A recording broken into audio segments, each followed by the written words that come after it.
사흘 밤낮 정성 들여 담근 김치가 음식물 처리기에 갈려 들어갔다. 새벽 기차를 타고 서울까지 올라온 시어머니의 손길이 5초 만에 쓰레기가 되는 순간 현관문이 열렸다. 남편의 눈에 비친 것은 냉소를 띤 아내의 뒷모습.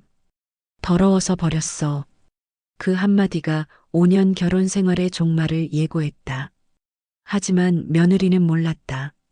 그 시어머니가 아들을 살리기 위해 자신의 신장을 떼어주고 합병증으로 평생 약을 먹으며 고통받고 있다는 사실을. 1년 후 재벌 딸에서 평범한 직장인으로 전락한 그녀가 김치찌개에 한 그릇 앞에서 눈물 흘릴 때 이미 모든 것은 늦어버렸다. 서울 강남구 타워팰리스 83층 햇살이 쏟아지는 거실에서 김지원은 휴대폰을 내려다보며 인상을 찌푸렸습니다. 남편 박준서가 보낸 문자 메시지에는 오늘 어머니가 시골에서 반찬을 가지고 올라온다는 내용이 적혀 있었죠. 지원은 혀를 차며 손가락을 빠르게 움직였습니다. 아, 진짜 또 오신다고? 경비실에 맡기라고 해. 문자를 보낸 지원은 소파에 몸을 기댄 채 명품 가방 사진들을 스크롤했습니다. 그녀의 머릿속에는 시어머니가 가져올 낡은 스티로폼 박스와 김치 냄새가 떠올랐고 그것만으로도 기분이 나빴습니다. 같은 시각 전라도 시골에서 새벽 기차를 탄 이순자는 커다란 아이스박스 2개를 힘겹게 끌고 있었습니다. 72시간 동안 정성껏 담근 김치, 손수 만든 된장과 고추장, 아들이 좋아하는 밑반찬들이 빼곡히 들어 있었죠. 순자는 서울역에 도착해 다시 지하철을 갈아타고 타워팰리스까지 왔지만 며느리는 현관문을 열어주지 않았습니다. 경비실 아저씨의 도움으로 겨우 83층 집 앞까지 짐을 옮긴 순자는 문 앞에 박스를 조심스럽게 내려놓았습니다. 며느리가 바쁜가 보네. 그래도 우리 준서 이거 먹으면 좋아하겠어. 순자는 허리를 펴며 작은 미소를 지은 뒤 다시 고향으로 돌아가는 기차를 타기 위해 발걸음을 옮겼습니다. 오후 5시 친구들과의 쇼핑을 마치고 돌아온 지원은 현관 앞에 놓인 2개의 낡은 아이스박스를 발견했습니다. 그녀는 눈살을 찌푸리며 박스를 발로 툭툭 차다가 마지못해 안으로 끌고 들어왔죠. 거실 한가운데 박스를 놓고 뚜껑을 열자마자 김치 냄새가 코를 찔렀습니다. 이게 뭐야 진짜. 시골 냄새 오지네. 지원은 코를 막으며 김치통을 하나씩 꺼내기 시작했습니다. 빨간 배추김치, 깍두기, 파김치, 된장, 고추장, 각종 나물 반찬들이 줄지어 나왔습니다. 하지만 지원의 눈에는 그 어떤 정성도 보이지 않았습니다. 그녀는 주방으로 가서 명품 브랜드 로고가 박힌 음식물 처리기 뚜껑을 열었습니다. 그리고 하나씩 천천히 모든 반찬을 처리기 안으로 쏟아부었습니다. 김치가 갈리는 소리가 거실에 울려 퍼졌고 지원은 무표정한 얼굴로 빈 용기들을 재활용 쓰레기통에 던져 넣었습니다. 바로 그때 현관문이 열리는 소리가 들렸습니다. 회식을 일찍 마치고 퇴근한 박준서가 집에 들어서며 아내의 뒷모습을 목격한 것입니다.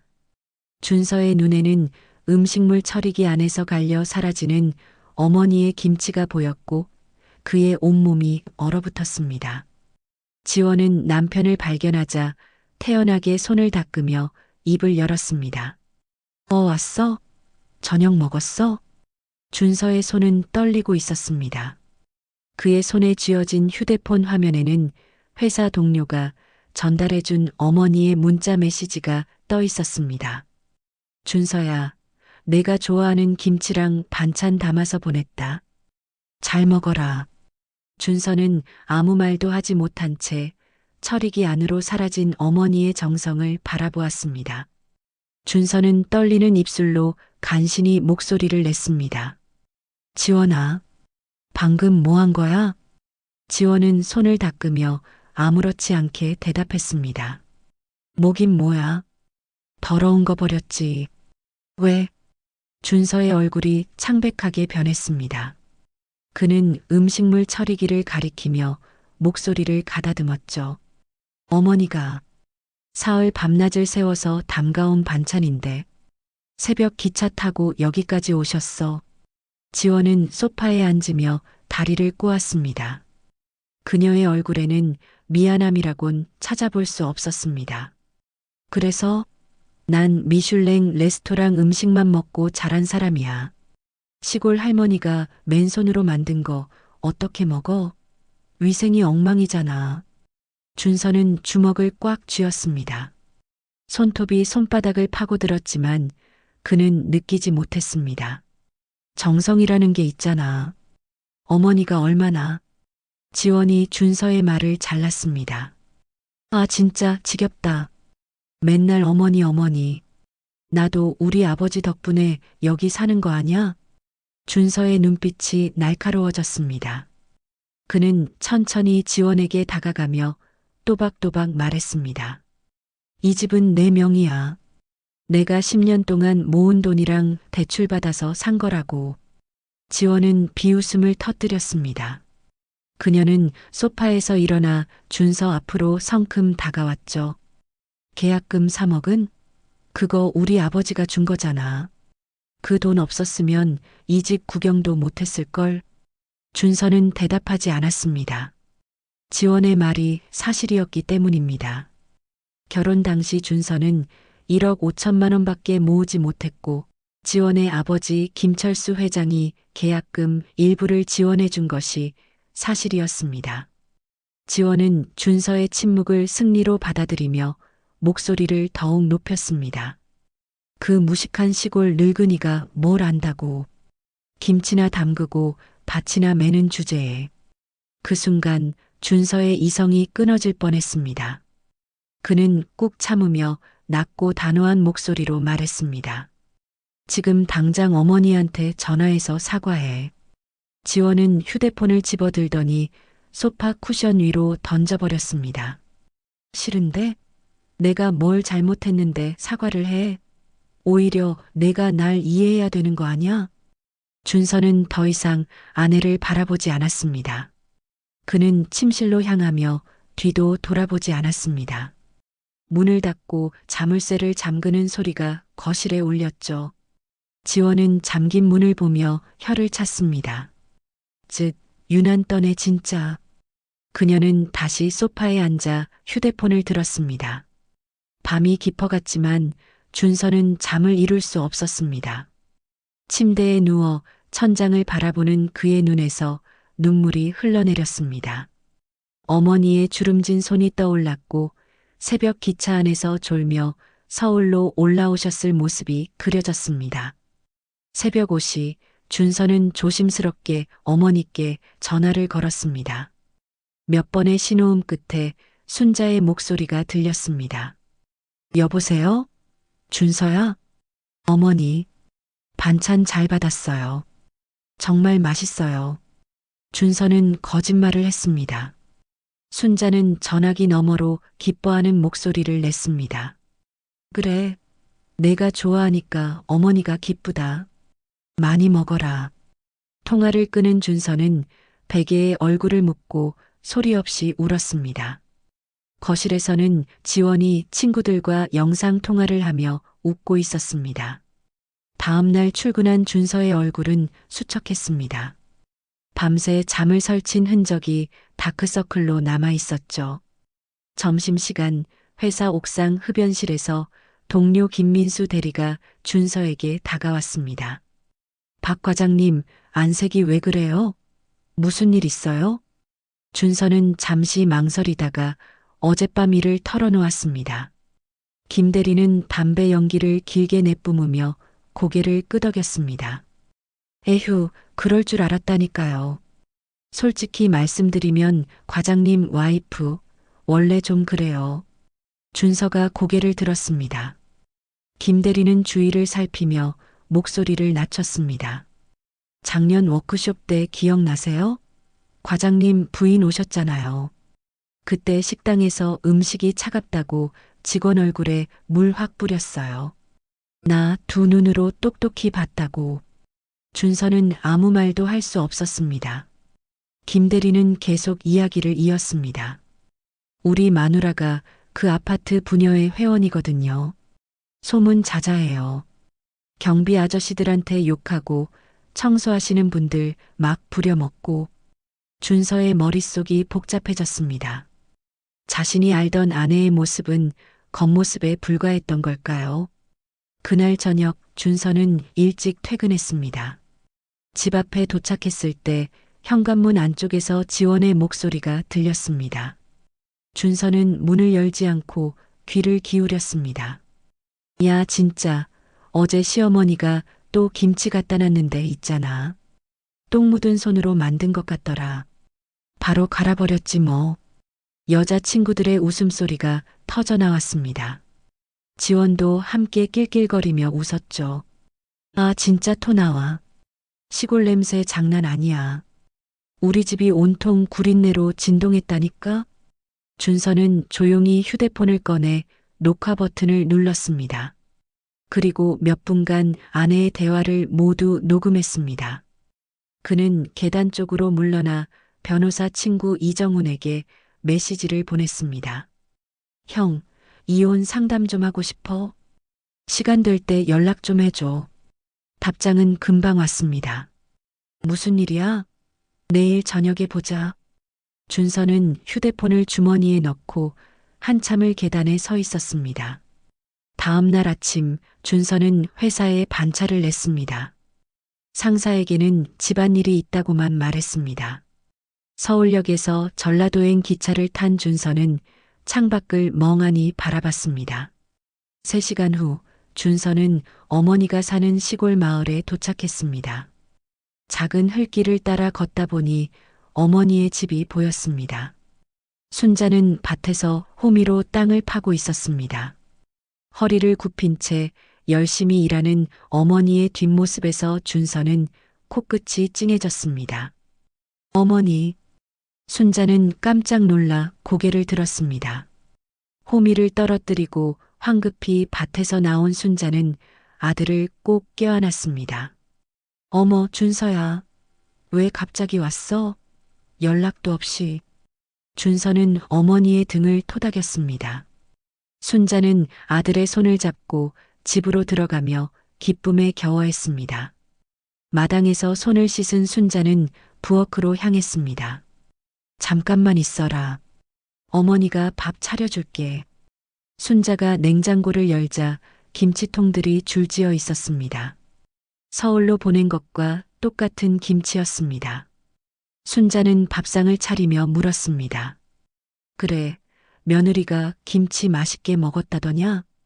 준서는 고개를 끄덕였습니다. 또다시 거짓말을 하는 자신이 비참했지만 차마 진실을 말할 수 없었습니다. 네, 어머니. 잘 먹었어요.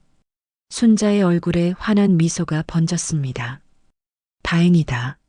내가 좋아하니까 어머니가 더 기쁘지. 준서는 밥을 먹으며 눈물을 삼켰습니다. 어머니의 김치는 세상 어떤 음식보다 맛있었습니다. 저녁 무렵 대문 밖에서 누군가 부르는 소리가 들렸습니다. 순자야, 집에 있나? 순자가 반갑게 문을 열자 동갑내기 친구 박영숙이 서 있었습니다. 영숙은 손에 수박 한 통을 들고 환하게 웃었습니다. 어머, 영숙이 언니. 어서 와요. 영숙은 마루에 올라서다가 준서를 발견하고 깜짝 놀랐습니다. 어이고, 준서 왔네. 우리 효자 아들. 준서는 일어나 인사를 했습니다. 세 사람은 마루에 둘러앉아 수박을 먹으며 이야기꽃을 피웠습니다. 영숙은 옛날 이야기를 꺼내기 시작했습니다. 준서야, 너 초등학교 3학년 때 기억나냐? 갑자기 쓰러져서 우리 동네가 발칵 뒤집혔잖아. 준서는 고개를 끄덕였습니다. 그때 일은 희미하게 기억났습니다. 영숙이 순자의 손을 덥석 잡았습니다. 이 친구가 얼마나 고생했는지 아냐? 신장을 떼어서 내한테 줬어. 그것도 고민 한 번 안 하고. 준서는 이미 알고 있는 사실이었지만 다시 들으니 가슴이 먹먹해졌습니다. 영숙은 계속 말을 이었습니다. 수술하고 나서 합병증 와서 석 달이나 입원했잖아. 중환자실에서 얼마나 고생했는데. 순자가 영숙의 손을 가볍게 쳤습니다. 에이, 그만해. 다 옛날 일이야. 하지만 영숙은 멈추지 않았습니다. 지금도 매달 병원 가서 약 타오잖아. 한 달에 30만 원 넘게 나온다며? 그것도 아까워서 약을 반으로 쪼개 먹는다고 내가 얼마나 혼냈는데. 준서의 눈이 커졌습니다. 그는 어머니를 돌아보았습니다. 어머니, 그게 무슨 말이에요? 약을 반으로 쪼개 먹는다고요? 순자는 손을 내저었습니다. 아니야, 그냥 약효가 세서 그런 거야. 영숙이 고개를 저었습니다. 무슨 소리야? 돈 아끼려고 그러는 거지. 준서한테 부담 주기 싫어서. 준서의 눈에서 눈물이 왈칵 쏟아졌습니다. 그는 어머니 앞에 무릎을 꿇고 두 손을 잡았습니다. 어머니, 왜 그러셨어요? 왜 제게 말씀 안 하셨어요? 순자는 당황하며 아들을 일으켜 세웠습니다. 야야, 괜찮아. 어머니는 괜찮단다. 준서는 어머니를 꽉 껴안고 소리내어 울었습니다. 영숙도 옆에서 눈물을 훔쳤습니다. 한참 후 준서는 눈물을 닦으며 입을 열었습니다. 어머니, 저 이혼할 거예요. 순자가 깜짝 놀라 아들의 어깨를 붙잡았습니다. 뭔 소리야? 며느리랑 무슨 일 있었어? 준서는 지난 이틀간의 일을 모두 말했습니다. 순자의 얼굴이 창백해졌습니다. 그래도 안 돼. 며느리 때문에 이혼하면 안 돼. 준서는 고개를 저었습니다. 이미 마음 정했어요. 어머니를 그렇게 대하는 사람이랑은 못 살아요. 순자는 아들을 설득하려 했지만 준서의 눈빛은 단호했습니다. 영숙이 순자의 어깨를 토닥였습니다. 순자야, 준서 마음이 그런데 어쩌겠어. 아들이 옳은 일하는 거야. 밤이 깊어 서울로 돌아가는 기차 안 준서는 휴대폰을 꺼냈습니다. 변호사 친구 이정훈에게 전화를 걸었습니다. 형, 나야. 이혼 소송 진행하고 싶어? 이정훈의 목소리가 진지하게 들렸습니다. 증거 있어? 내가 녹화한 영상이랑 증인들 확보하면 유책 배우자 인정받을 수 있어. 준서는 창밖의 어둠을 바라보며 대답했습니다. 다 있어. 준비할게. 기차는 어둠 속을 달렸습니다. 준서의 결심은 흔들리지 않았습니다.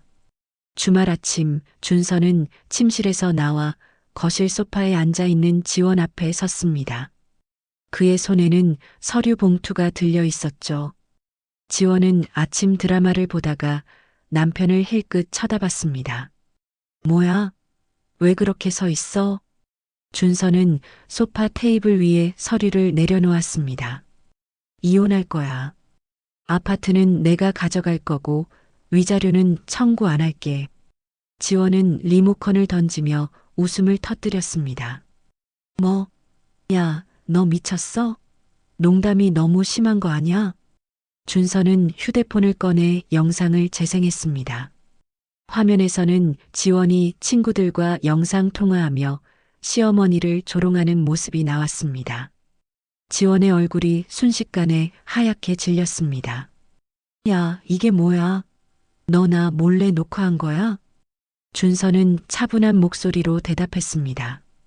변호사도 이미 선임했어. 내일 가정법원에 조정 신청할 거야.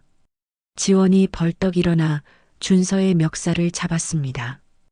미친놈, 내가 감히 나한테 이혼을 해? 내가 누군 줄 알아? 준서는 그녀의 손을 떼어내며 한 걸음 물러섰습니다. 지원의 눈빛이 사납게 변했습니다.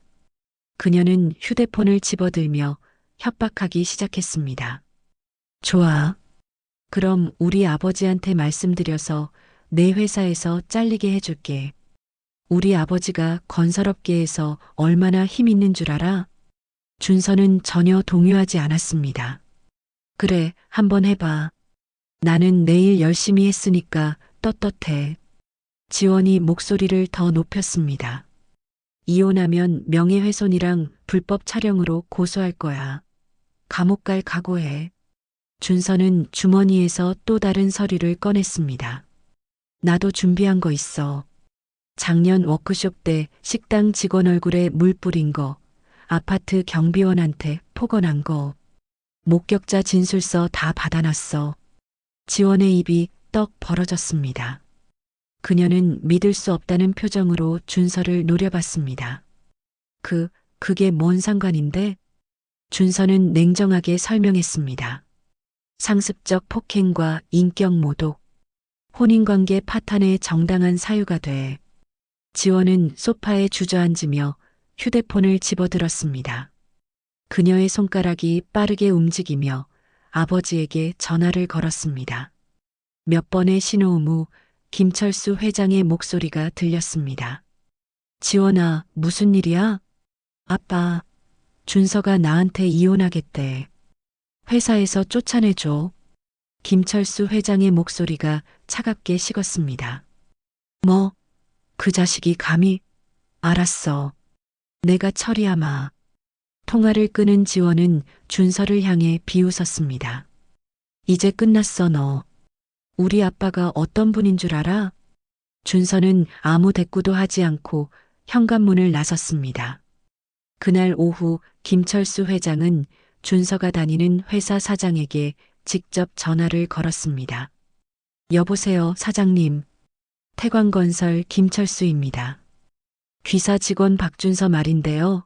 개인적인 문제가 좀 있어서요. 회장의 목소리에는 위협이 담겨 있었습니다. 하지만 월요일 아침 준서의 직속 상사인 박상무가 사장실로 찾아갔습니다. 박상무는 책상 위에 서류를 내려놓으며 말했습니다. 사장님, 박준서 과장을 이번 승진 후보자로 추천합니다. 지난 3년간 실적이 우수하고 인성도 검증됐습니다. 사장은 난처한 표정을 지었습니다. 하지만 태광건설 회장님이 박상무가 단호하게 말을 잘랐습니다. 사장님, 우리가 외부 압력에 굴복하면 회사가 어떻게 됩니까? 실력 있는 직원을 지켜야 합니다. 사장은 한참을 고민하다가 고개를 끄덕였습니다. 준서는 회사 책상에 앉아 조용히 업무를 보고 있었습니다. 그의 표정은 평온했고 손은 떨리지 않았습니다. 신 6 무너지는 카드성과 진실의 심판. 화요일 아침 인터넷 포털 사이트 메인 화면에 충격적인 뉴스가 떴습니다. 태광건설 10년간 부실 시공 의혹. 검찰 압수수색. 기사에는 김철수 회장이 아파트 건설 과정에서 자재비를 빼돌리고 하청 업체로부터 수십억 원대 리베이트를 받은 정황이 상세히 적혀 있었습니다. 오전 10시 서울중앙지검 특수부 검사들이 태광건설 본사로 들이닥쳤습니다. 직원들은 당황한 표정으로 복도에 서 있었고 검사들은 회계장부와 컴퓨터를 압수해 갔습니다. 김철수 회장은 급히 긴급 기자회견을 열었습니다. 플래시가 터지는 가운데 그는 떨리는 목소리로 혐의를 부인했습니다. 모든 의혹은 사실무근입니다. 우리 태광건설은 30년 전통이. 하지만 기자들의 날카로운 질문 공세에 회장의 이마에서는 땀이 흘러내렸습니다. 오후 3시 국세청이 세무조사 착수를 발표하자 태광건설 주가는 하한가로 곤두박질 쳤습니다. 저녁 뉴스 시간 지원은 거실 소파에서 TV를 보다가 아버지 회사 뉴스를 접했습니다. 그녀의 손에서 리모컨이 떨어졌고 얼굴은 창백해졌습니다. 아, 아빠.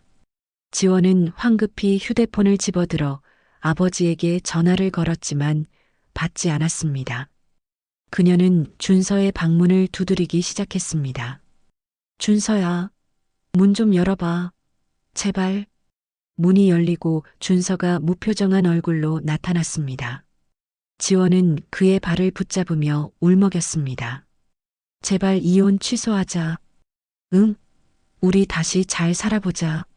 내가 잘못했어. 준서는 그녀의 손을 떼어내며 주머니에서 서류를 꺼냈습니다. 이거 가정법원에서 온 조정 기일 통지서야. 다음 주 화요일 오전 10시에 출석해. 지원이 바닥에 주저앉으며 소리쳤습니다. 미친놈아. 지금 우리 집안이 어떻게 되는지 모르냐고.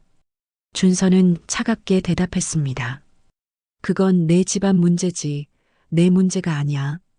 다음 주 화요일 서울가정법원 조정실에는 준서와 지원, 그리고 양측 변호사가 마주 앉았습니다. 조정위원이 서류를 검토하며 입을 열었습니다. 자, 그럼 양측 입장을 들어보겠습니다. 지원 측 변호사가 먼저 말문을 열었습니다. 신청인 박준서 씨가 현재 거주하는 아파트 구입 시 피신청인 측 친정에서 계약금 3억 원을 증여했습니다. 이는 혼인 중 재산 형성에 큰 기여를 한 것이므로 준서 측 변호사 이정훈이 서류 뭉치를 꺼내며 끼어들었습니다. 잠깐만요. 여기 증여세 납부 확인서 있습니다. 당시 신청인이 정당하게 세금 납부했고요. 아파트 대출 원리금도 전부 신청인 명의 계좌에서 상환됐습니다. 조정위원이 서류를 꼼꼼히 살펴봤습니다. 준서 측 변호사는 계속해서 증거를 제출했습니다. 그리고 이건 피신청인의 상습적 폭행과 인격 모독 행위에 대한 목격자 진술서입니다. 총 7명의 증인이 있습니다. 조정위원의 표정이 굳어졌습니다. 지원은 변호사의 팔을 잡아당기며 속삭였지만 변호사도 난처한 표정이었습니다. 1시간의 조정 끝에 조정위원이 결론을 내렸습니다.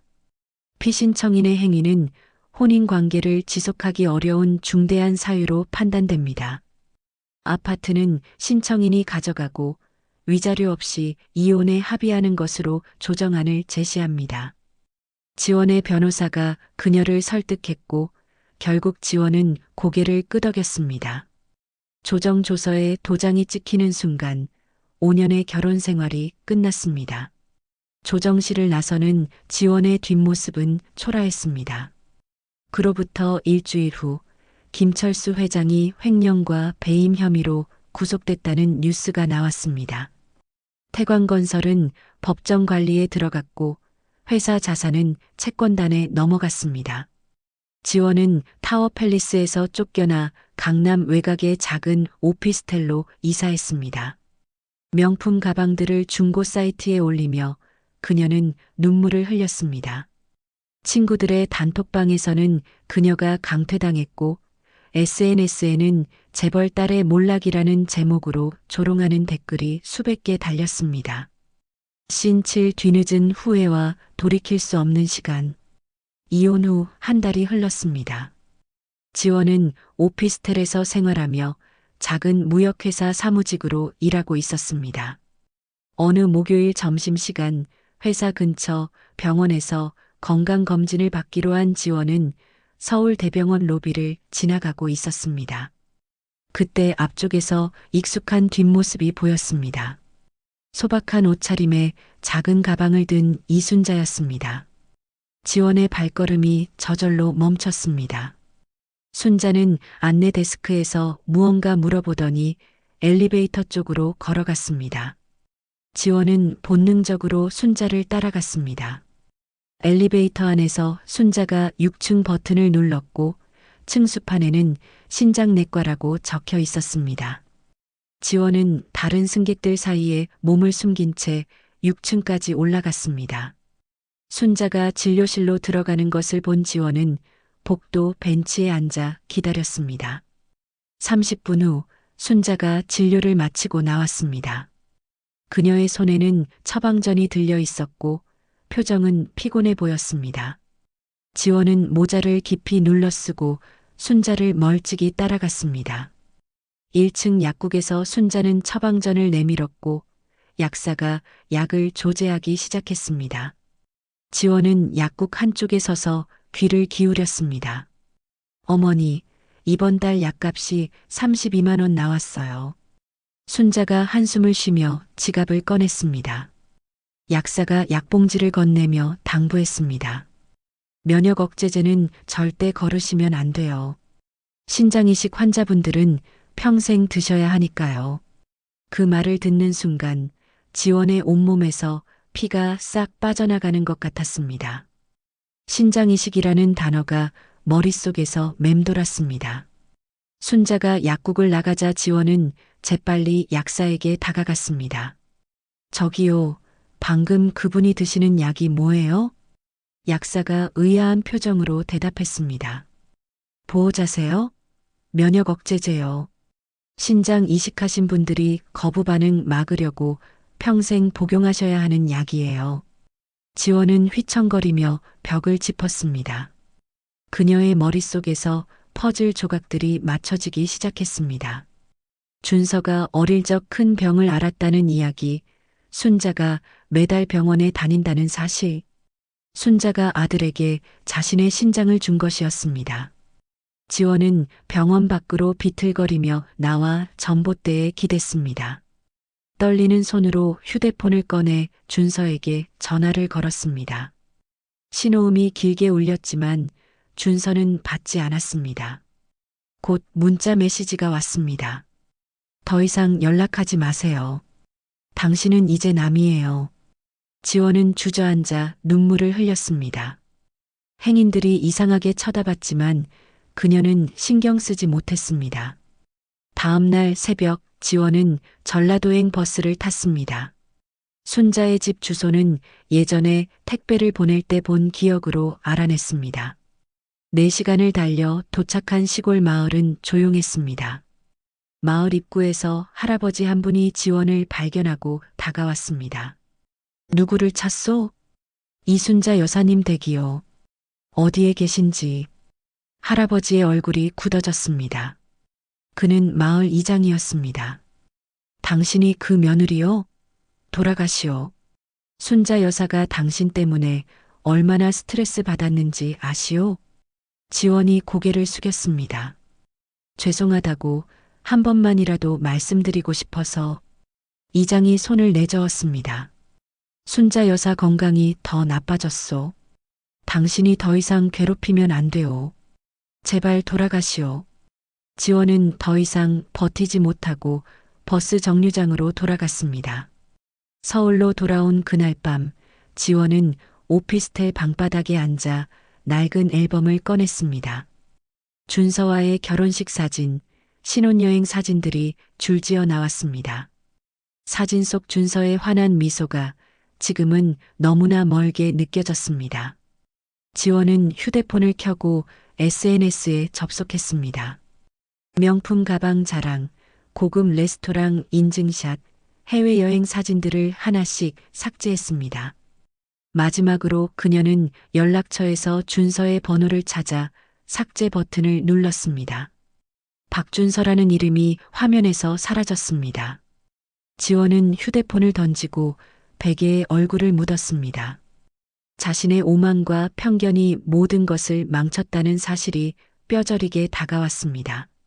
8년 후 각자의 자리에서 계절은 다시 봄을 맞이했습니다. 이혼 후 1년이 지난 토요일 오전, 준서는 전라도행 기차에 몸을 실었습니다. 그의 손에는 어머니가 좋아하는 한약재와 건강식품이 든 쇼핑백이 들려 있었습니다. 차장으로 승진한 이후 준서는 매주 주말마다 어머니를 찾아갔습니다. 기차 창밖으로 펼쳐지는 봄 풍경을 바라보는 준서의 얼굴에는 평온함이 감돌았습니다. 마을에 도착한 준서는 밭에서 호미질을 하는 어머니를 발견했습니다. 순자는 건강이 많이 회복되어 다시 농사를 시작했고 얼굴에는 생기가 돌았습니다. 어머니, 순자가 고개를 들고 환하게 웃었습니다. 어머, 우리 아들, 또 왔네. 두 사람은 마루에 나란히 앉아 수박을 먹었습니다. 순자가 아들의 어깨를 토닥이며 말했습니다. 요새 회사는 어떠냐? 승진하고 나서 일이 많지? 준서가 고개를 저으며 웃었습니다. 괜찮아요. 이제 적응했어요. 어머니, 약은 잘 드세요? 순자가 고개를 끄덕였습니다. 그럼 내가 병원비 다 대주는데 빠뜨리겠냐? 저녁 무렵 마을 회관에서 독거노인들을 위한 무료 급식이 열렸습니다. 준서는 앞치마를 두르고 국을 나르며 어르신들께 인사를 드렸습니다. 마을 사람들은 준서를 보며 칭찬을 아끼지 않았습니다. 순자 씨 아들, 진짜 효자야. 요새 저런 젊은이 흔치 않아. 월요일 아침 회사 사무실에서 후배 직원들이 준서에게 모여들었습니다. 신입사원 하나가 커피를 건네며 물었습니다. 차장님, 저도 차장님처럼 효자 되고 싶은데 어떻게 해야 돼요? 준서는 웃으며 대답했습니다. 그냥 부모님께 자주 연락드리고 주말에 가끔 찾아뵙고 그게 다야. 같은 시각 서울 구로구의 작은 무역회사에서는 지원이 서류를 정리하고 있었습니다. 그녀는 이제 평범한 직장인이었습니다. 점심시간이 되자 동료들이 식당으로 향했지만 지원은 혼자 회사 근처를 걸었습니다. 골목 안쪽에 작은 식당 하나가 눈에 들어왔습니다. 할매 손맛 김치찌개라는 간판이 낡았지만 정겨웠습니다. 지원은 문을 열고 들어갔습니다. 식당 안에는 70대로 보이는 할머니가 주방에서 일하고 있었습니다. 어서 와요. 뭐 드실래요? 김치찌개 하나요. 잠시 후 뚝배기가 나왔습니다. 구수한 김치 냄새가 코를 찔렀습니다. 지원은 숟가락으로 김치를 떠서 입에 넣었습니다. 시큼하면서도 깊은 맛이 입안에 퍼졌습니다. 그 순간 1년 전 음식물 처리기에 버렸던 순자의 김치가 떠올랐습니다. 지원의 눈에서 눈물이 주르륵 흘러내렸습니다. 손등으로 눈물을 닦았지만 계속 흘러나왔습니다. 할머니가 걱정스러운 얼굴로 다가왔습니다. 아가씨, 왜 울어요? 맛이 이상해요? 지원은 고개를 저으며 대답했습니다. 아니에요. 너무 맛있어서요. 할머니가 지원의 어깨를 토닥였습니다. 많이 힘들었나 보네. 천천히 먹어요. 지원은 김치찌개를 한 숟가락씩 떠먹으며 조용히 울었습니다. 자신이 버렸던 것이 얼마나 소중했는지 이제야 알 것 같았습니다. 저녁 준서는 어머니와 함께 마을 뒷산을 산책했습니다. 석양이 들판을 붉게 물들이고 있었습니다. 순자가 아들의 팔짱을 끼며 말했습니다. 준서야, 어머니는 내가 행복하면 그걸로 됐어.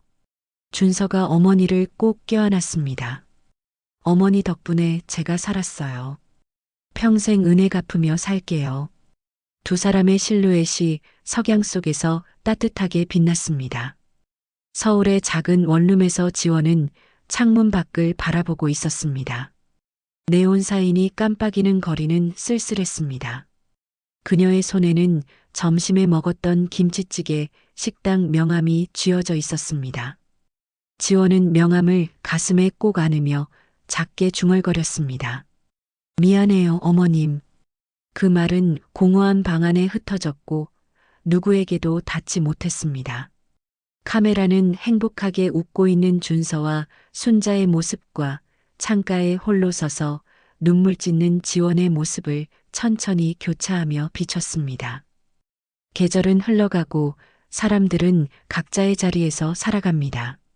한때 함께했던 인연도 선택에 따라 전혀 다른 길을 걷게 되는 법입니다.